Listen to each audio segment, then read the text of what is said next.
Hi friends, எல்லோரும் எப்படி இருக்கீங்க?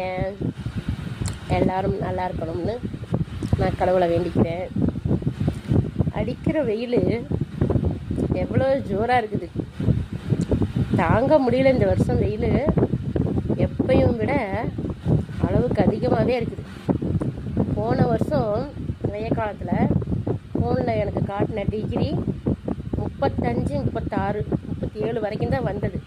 ஆனால் இந்த வருஷம் 40 டிகிரி அளவுக்கே வந்துடுச்சுங்க வெயில். எக்கச்சக்கமான வெயில்.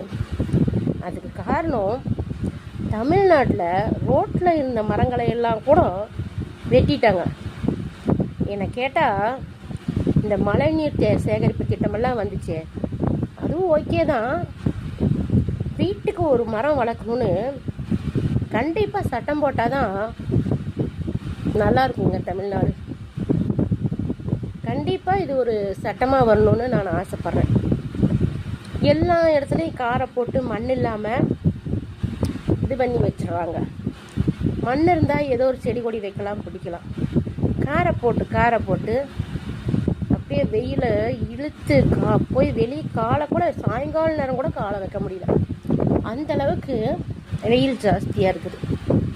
மண்டை பைத்தியம் முடிச்சு போயிருமாட்டிருக்குது.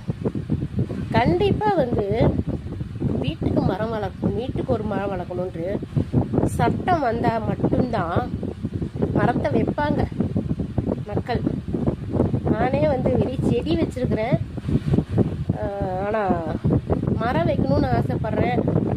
காரை போட்டு வச்சுருக்காங்க. அதையவே நான் ரொம்ப நாளாக ஒரு ஆட்டம் கட்டிகிட்டு இருக்கேன். எங்கள் வீட்டில் காரையை தேர்த்து கொடுங்க, நான் ஒரு மரம் வைக்கிறேன், ஏதாவது சின்னதாக ஒரு மரம் வைக்கலாம் அப்படின்ட்டு சொல்லிகிட்டு இருக்கிறேன். அதை பண்ணித்தர மாட்டேங்கிறாங்க. இதுவே சட்டமாக இருந்துச்சுன்னா கண்டிப்பாக பண்ணுவாங்கள்ல. வீட்டுக்கு ஒரு மரம் வச்சாவே போதுங்க. நல்ல காற்று கிடைக்கும், நல்ல ஆக்சிஜன் கிடைக்கும், நல்ல மழை கிடைக்கும், நல்ல ஒரு இயற்கை காற்றை சுவாசிக்கலாங்க. இதை சொல்கிறதுக்கு தான் நான் வந்தேன். முடிஞ்சால் இது யார் ஜெயிக்கிறாங்களோ அந்த அரசியல்வாதிக்கு கண்டிப்பாக போகணுங்க. இதை ஒரு சட்டமாக கொண்டு வரணும்னு யார் ஆசைப்படுறீங்களோ அவங்கெல்லாம் ஷேர் பண்ணுங்கள். முடிஞ்ச வரைக்கும் ஷேர் பண்ணுங்கள். ஓகே ஃப்ரெண்ட்ஸ், பாய்.